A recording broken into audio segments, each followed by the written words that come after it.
ಒಂದೇ ರೀತಿಯ ಪಲ್ಯ ತಿಂದು ಬೋರ್ ಆಗಿದ್ದರೆ ಈ ರೆಸಿಪಿ ಟ್ರೈ ಮಾಡಿ ಫ್ರೆಂಡ್ಸ್.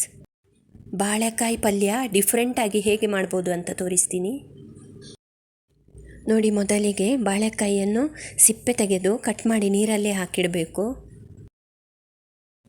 ಈಗ ಇದಕ್ಕೊಂದು ಮಸಾಲ ಪೌಡ್ರ್ ರೆಡಿ ಮಾಡೋಣ.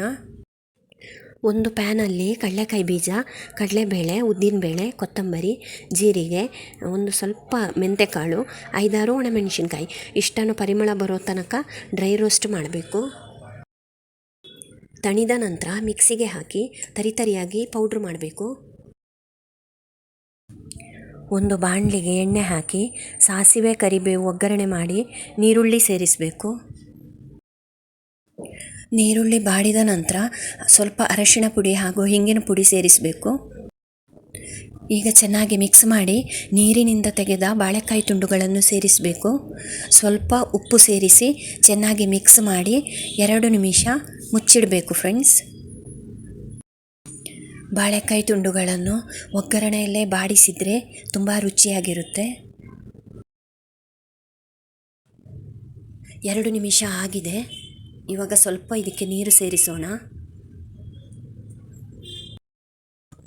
ಬಾಳೆಕಾಯಿ ಬಹಳ ಬೇಗನೆ ಬೇಯುತ್ತೆ ಫ್ರೆಂಡ್ಸ್, ಹಾಗಾಗಿ 1-2 ನಿಮಿಷ ಮುಚ್ಚಿ ಬೇಯಲು ಬಿಟ್ಟರೆ ಸಾಕು.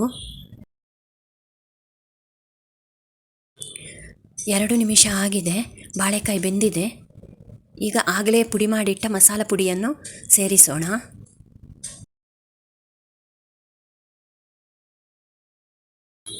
ಈಗ ಚೆನ್ನಾಗಿ ಮಿಕ್ಸ್ ಮಾಡಿ 1-2 ನಿಮಿಷ ಬಿಡಬೇಕು. ಈಗ ಕೊನೆಯದಾಗಿ ಕೊತ್ತಂಬರಿ ಸೊಪ್ಪು ಸೇರಿಸೋಣ. ರುಚಿಯಾದ ಹಾಗೂ ಆರೋಗ್ಯಕರವಾದ ಬಾಳೆಕಾಯಿ ಪಲ್ಯ ರೆಡಿಯಾಗಿದೆ. ಈ ರೆಸಿಪಿನ ಒಮ್ಮೆ ಟ್ರೈ ಮಾಡಿ ಫ್ರೆಂಡ್ಸ್, ಖಂಡಿತ ಮನೆಯವರೆಲ್ಲರೂ ಇಷ್ಟಪಡ್ತಾರೆ. ನನ್ನ ಚಾನೆಲನ್ನು ಸಬ್ಸ್ಕ್ರೈಬ್ ಮಾಡಲು ಮರೆಯದಿರಿ ಫ್ರೆಂಡ್ಸ್. Thank you.